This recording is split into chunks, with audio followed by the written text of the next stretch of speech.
नमस्कार, आकाशवाणी से प्रस्तुत है समाचार प्रभात।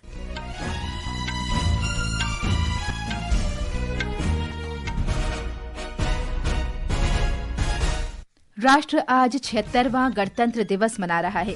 कर्तव्य पथ पर गणतंत्र दिवस परेड में भारत की सैन्य शक्ति और समृद्ध सांस्कृतिक विरासत का प्रदर्शन किया जाएगा।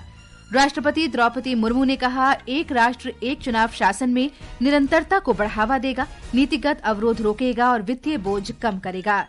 इस वर्ष के पद्म पुरस्कारों के लिए 139 प्रतिष्ठित विभूतियों का चयन किया गया। इनमें सुशील मोदी, शारदा सिन्हा, न्यायमूर्ति JS खेयर, L Subramanian, Osama Suzuki और PR श्रीजेश प्रमुख हैं। केंद्र ने सरकारी कर्मचारियों के लिए एकीकृत पेंशन योजना अधिसूचित की और भारत ने दूसरे T20 अंतर्राष्ट्रीय मैच में इंग्लैंड को 2 विकेट से हराकर 5 मैचों की क्रिकेट श्रृंखला में 2-0 की बढ़त बना ली। समाचार प्रभात के साथ मैं फरहत नाज। आप सभी को गणतंत्र दिवस की हार्दिक शुभकामनाएं। राष्ट्र आज 76वां गणतंत्र दिवस मना रहा है। राष्ट्रपति द्रौपदी मुर्मू नई दिल्ली के कर्तव्य पथ पर आयोजित समारोह में परेड की सलामी लेंगी। गणतंत्र दिवस परेड सुबह 10:30 बजे शुरू होगी। गणतंत्र दिवस परेड में भारत की सांस्कृतिक विविधता और सैन्य कौशल का एक अनूठा मिश्रण देखने को मिलेगा। और इस समय कर्तव्य पथ पर हमारे संवाददाता देवेंद्र त्रिपाठी मौजूद हैं। देवेंद्र जी फरहत, कैसा दृश्य वहां पर देखने को मिल रहा है? फरहत, यहाँ पर बहुत ही उल्लास दिखाई पड़ रहा है और जैसा कि अगर हम आकाशवाणी की कमेंट्री बूथ से देख पा रहे हैं, दोनों तरफ जितनी भी कुर्सियां लगी हैं, सुबह से ही लोगों का आना शुरू हो गया है और दर्शकों में जबरदस्त जोश और उत्साह। कड़ाके की ठंड, आज सुबह ठंड बढ़ गई थी, लेकिन इसके बावजूद लोगों ने ठंड की परवाह किए बिना इस राष्ट्रीय उत्सव का साक्षात्कार करने के लिए लोग यहाँ पर पहुंचे हैं। और अच्छी बात यह है कि अब धूप अच्छी खिलने लगी है और जो कर्तव्य पथ है बहुत ही सजीला और संवरा नजर आ रहा है। तिरंगे दोनों तरफ लगे हुए हैं और पश्चिमी हवा चल रही है, उसमें तिरंगे लहरा रहे हैं खूबसूरती से। और साथ में दोनों तरफ 75 वर्ष संविधान के ये एक बोर्ड लगाए गए हैं और ये 75 वर्ष जो पूरे हुए संविधान को लागू किए, 75वीं वर्षगांठ हम मना रहे हैं अपने संविधान को लागू किए, तो इसका एक बहुत ही अद्भुत दृश्य यहाँ पर दिखाई पड़ रहा है। और सामने, जैसा कि आप जानते हैं कि कमेंट्री बूथ के बगल जो सलामी मंच है, जहां से माननीय राष्ट्रपति सलामी लेंगी, तीनों सेनाओं की सर्वोच्च कमांडर, उसके सामने बना है भारत का वो राष्ट्रीय चिन्ह सिंह शीर्ष और बहुत ही सुंदर फूलों से उसे चारों तरफ सजाया गया है। भारत का मानचित्र उस पर उकेरा गया है पुष्पों से और साथ में यहाँ पर गणमान्य अतिथियों का, मंत्रीगणों का आगमन प्रारंभ हो गया है, अधिकारियों का आगमन प्रारंभ हो गया है और कर्तव्य पथ पर भी हलचल शुरू हो गई है। लोगों को अब प्रतीक्षा है जल्द से जल्द आज के आयोजन के औपचारिक शुभारंभ की, जिसकी शुरुआत होती है समर स्मारक पर प्रधानमंत्री के आगमन और सैनिकों के वीर बलिदान को नमन करने के साथ। जी फरहत जी, बहुत बहुत धन्यवाद देवेंद्र जानकारी देने के लिए। प्रधानमंत्री नरेंद्र मोदी ने गणतंत्र दिवस पर देशवासियों को शुभकामनाएं दी हैं। एक सोशल मीडिया पोस्ट में प्रधानमंत्री ने कहा कि गौरवशाली गणतंत्र के 75 वर्ष पूरे हो गए हैं। वे उन सभी महान महिलाओं और पुरुषों के प्रति सम्मान व्यक्त करते हैं जिन्होंने संविधान की संरचना में महान भूमिका निभाई। राष्ट्रपति द्रौपदी मुर्मू ने कल राष्ट्रपति भवन में इंडोनेशिया के राष्ट्रपति प्रबोवो सुबियांतो का स्वागत किया। राष्ट्रपति मुर्मू ने उनके सम्मान में भोज का भी आयोजन किया। भारत की पहली राजकीय यात्रा पर आए राष्ट्रपति सुबियांतो का स्वागत करते हुए श्रीमती मुर्मू ने कहा कि भारत और इंडोनेशिया के बीच हजारों साल पुराने संबंध हैं। राष्ट्रपति ने गणतंत्र दिवस समारोह में मुख्य अतिथि के रूप में शामिल होने का निमंत्रण स्वीकार करने के लिए श्री सुबियांतो का आभार व्यक्त किया। राष्ट्रपति द्रौपदी मुर्मू ने 76वें गणतंत्र दिवस की पूर्व संध्या पर भारतीय तटरक्षक कर्मियों को राष्ट्रपति तटरक्षक पदक और तटरक्षक पदक स्वीकृत किए हैं।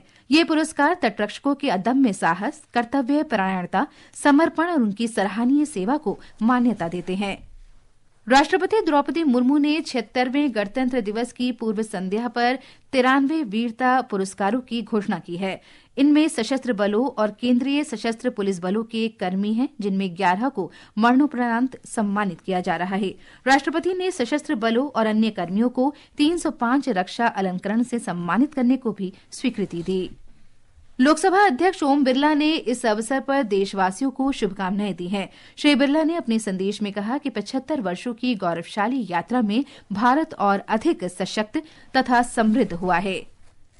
दिल्ली मेट्रो ने समारोह को देखते हुए कर्तव्य पथ पर पहुंचने वाले लोगों की सुविधा के लिए मेट्रो सेवाएं आज सुबह 3 बजे से शुरू कर दी हैं। गणतंत्र दिवस के अवसर पर महाकुंभ के गंगा पवेलियन में विशेष रूप से भारत की अनुपम सांस्कृतिक छटा को दर्शाने वाली प्रस्तुतियां दी जाएंगी। ये श्रद्धालुओं और पर्यटकों को अनूठा अनुभव प्रदान करेंगी। हमारे संवाददाता ने बताया है कि ये कार्यक्रम आध्यात्मिकता, भारतीय संस्कृति और देश प्रेम की भावना से ओतप्रोत रहेंगे।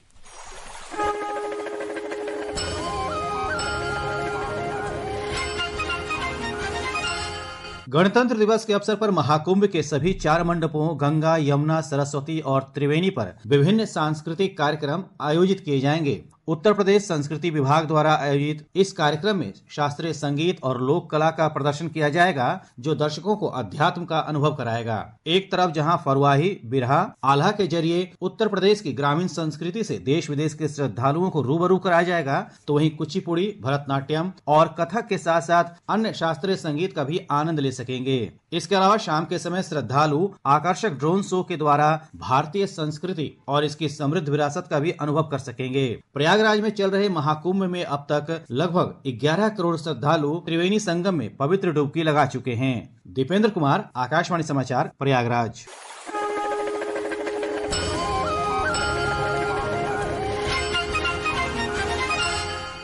ये समाचार हमारी वेबसाइट www.newsonair.gov.in और हमारी news on AIR mobile app पर भी उपलब्ध हैं। राष्ट्रपति मुर्मू ने गणतंत्र दिवस की पूर्व संध्या पर राष्ट्र को संबोधित किया। अपने संबोधन में उन्होंने कहा कि संसद में पेश एक राष्ट्र एक चुनाव विधेयक में सुशासन की शर्तों को फिर से परिभाषित किया गया है। एक राष्ट्र एक चुनाव योजना शासन में निरंतरता को बढ़ावा दे सकती है। एक राष्ट्र एक चुनाव की व्यवस्था से शासन में निरंतरता को बढ़ावा मिल सकता है। नीति निर्धारण से जुड़े निष्क्रियता समाप्त की जा सकती है। संसाधनों की अन्यत्र खर्च हो जाने की संभावना कम हो सकती है तथा वित्तीय बोझ को कम किया जा सकता है। इनके अलावा जन हित में अनेक अन्य लाभ भी हो सकते हैं। राष्ट्रपति ने कहा कि भारत इस वर्ष भगवान बिरसा मुंडा की 150वीं जयंती मना रहा है। उन्होंने इस बात पर जोर दिया कि न्याय, स्वतंत्रता, समानता और भाईचारा हमेशा से भारत की सभ्यतागत विरासत का हिस्सा रहे हैं। राष्ट्रपति मुर्मू ने कहा कि हाल के वर्षों में भारत के आर्थिक विकास दर में लगातार वृद्धि हुई है।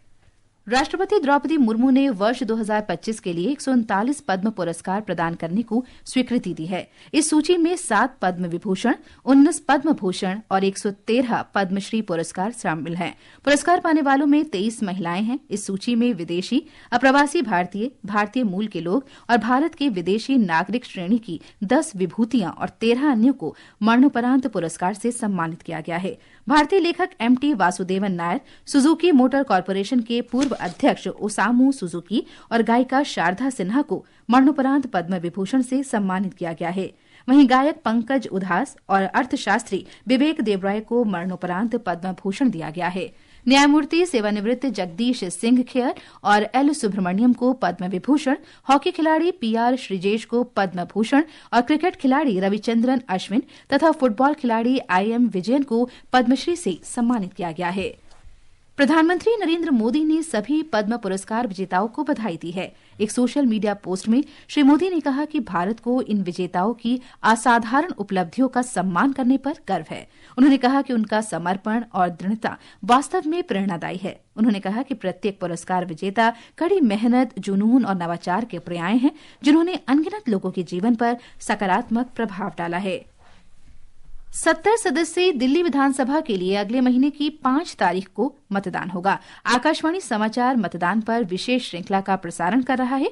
आज प्रस्तुत है मालवीय नगर निर्वाचन क्षेत्र का लेखा जोखा। इस सीट पर आम आदमी पार्टी के वरिष्ठ नेता सोमनाथ भारती, जो लगातार 2013 से चुनाव जीतते आ रहे हैं, फिर एक बार राजनीतिक अखाड़े में हैं। इस बार सोमनाथ भारती के लिए मालवीय नगर की राह आसान नहीं है, क्योंकि भाजपा ने इस सीट पर पूर्व प्रदेश अध्यक्ष सतीश उपाध्याय को मैदान में उतारा है। है। वहीं चुनाव को त्रिकोणीय बनाने के लिए कांग्रेस ने जितेंद्र कुमार कोचर पर दांव लगाया है। दक्षिणी दिल्ली क्षेत्र की इस सीट पर 2020 में हुए विधानसभा चुनाव में सोमनाथ भारती ने भाजपा के शैलेंद्र सिंह को 18,000 से ज्यादा वोटों से शिकस्त दी थी। 1.5 लाख से ज्यादा मतदाताओं वाली इस सीट पर मिश्रित आबादी की वजह से यहाँ किसी एक जाति या समाज का वर्चस्व नहीं है। मालवीय नगर के लोगों के बीच पानी की निकासी, पार्किंग की समस्या और साफ सफाई जैसे मुद्दे प्रमुखता से अपनी जगह बना रहे हैं। सकलैन अख्तर, आकाशवाणी समाचार, दिल्ली।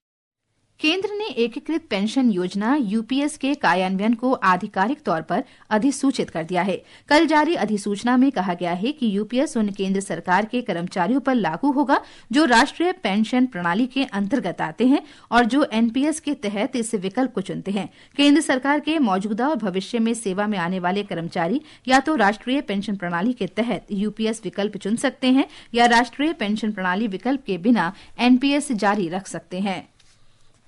खेलों में पुरुषों की हॉकी इंडिया लीग में अर्शदीप सिंह के शानदार 2 गोल की बदौलत हैदराबाद तूफान ने कल रात राउरकेला के बिरसा मुंडा स्टेडियम में यूपी रुद्रास को 3-1 से हरा दिया। वहीं महिला हॉकी इंडिया लीग में जेएसडब्ल्यू सूरमा हॉकी क्लब का खिताबी उड़ीसा वॉरियर से होगा। एक रिपोर्ट। टीम गोनासेका ने 25 जनवरी शनिवार को राउरकेला में खेले गए पुरुष हॉकी इंडिया लीग के पूल बी मैच में तमिलनाडु ड्रैगन्स को 4-2 से हराकर शानदार प्रदर्शन किया। दिन के दूसरे मुकाबले में अर्शदीप सिंह हैदराबाद तूफान के लिए मैच विजेता साबित हुए, क्योंकि उनके 2 गोलों की बदौलत टीम ने शनिवार को पुरुष हॉकी इंडिया लीग के मैच में यूपी रुद्रास को 3-1 से हराया। ओडिशा वॉरियर्स और जेएसडब्ल्यू सूरमा हॉकी क्लब पहली महिला हॉकी इंडिया लीग 2025 के फाइनल में आमने सामने होने के लिए पूरी तरह तैयार है। यह ऐतिहासिक मुकाबला आज 26 जनवरी को रांची में 6 बजे से होगा। आकाशवाणी के लिए मैं ऋतिक कपूर। वहीं पुरुष क्रिकेट में भारत ने कल रात दूसरे टी20 क्रिकेट मैच में इंग्लैंड पर 2 विकेट से रोमांचक जीत दर्ज की। चेन्नई के एमए चिदम्बरम स्टेडियम में 166 रन के लक्ष्य का पीछा करते हुए भारत ने 19 ओवर और 2 गेंदों में 8 विकेट खोकर जीत हासिल कर ली। इस जीत के साथ ही भारत 5 मैचों की श्रृंखला में 2-0 से आगे है। ये समाचार आकाशवाणी से प्रसारित किए जा रहे हैं। ताजा समाचार जानने के लिए आप हमारे social media handle X @AIR News Hindi को फॉलो कर सकते हैं। और अब आज के समाचार पत्रों की सुर्खियों के साथ हैं मनोज। धन्यवाद फरहत। आज सभी समाचार पत्रों ने 76वें गणतंत्र दिवस पर भारत की बहुरंगी छटा को प्रदर्शित करते हुए समाचार प्रकाशित किए हैं। दैनिक भास्कर लिखता है, परमवीर चक्र सम्मान की स्थापना के 75 साल आज पूरे। सर्वोच्च शौर्य पुरस्कार से सम्मानित सभी 21 जाबाजों को नमन। गणतंत्र दिवस की पूर्व संध्या पर राष्ट्रपति का संबोधन सभी समाचार पत्रों में है। जनसत्ता लिखता है, राष्ट्रपति ने कहा, एक देश एक चुनाव पहल से नीतिगत निष्क्रियता खत्म होगी। राजस्थान पत्रिका ने कुपवाड़ा में 0 से नीचे तापमान के बीच LOC पर राष्ट्रीय ध्वज के साथ प्रसन्न मुद्रा में भारतीय सेना के जवानों की तस्वीर प्रकाशित की है। धन्यवाद मनोज। और अंत में मुख्य समाचार एक बार फिर। राष्ट्र आज 76वां गणतंत्र दिवस मना रहा है। कर्तव्य पथ पर गणतंत्र दिवस परेड में भारत की सैन्य शक्ति और समृद्ध सांस्कृतिक विरासत का प्रदर्शन किया जाएगा। राष्ट्रपति द्रौपदी मुर्मू ने कहा, एक राष्ट्र एक चुनाव शासन में निरंतरता को बढ़ावा देगा, नीतिगत अवरोध रोकेगा और वित्तीय बोझ कम करेगा। इस वर्ष के पद्म पुरस्कारों के लिए 139 प्रतिष्ठित विभूतियों का चयन किया गया। केंद्र ने सरकारी कर्मचारियों के लिए एकीकृत पेंशन योजना अधिसूचित की और भारत ने दूसरे टी20 अंतर्राष्ट्रीय मैच में इंग्लैंड को 2 विकेट से हराकर 5 मैचों की क्रिकेट श्रृंखला में 2-0 की बढ़त बनाई। इसके साथ ही समाचार प्रभात का ये अंक समाप्त हुआ। नमस्कार।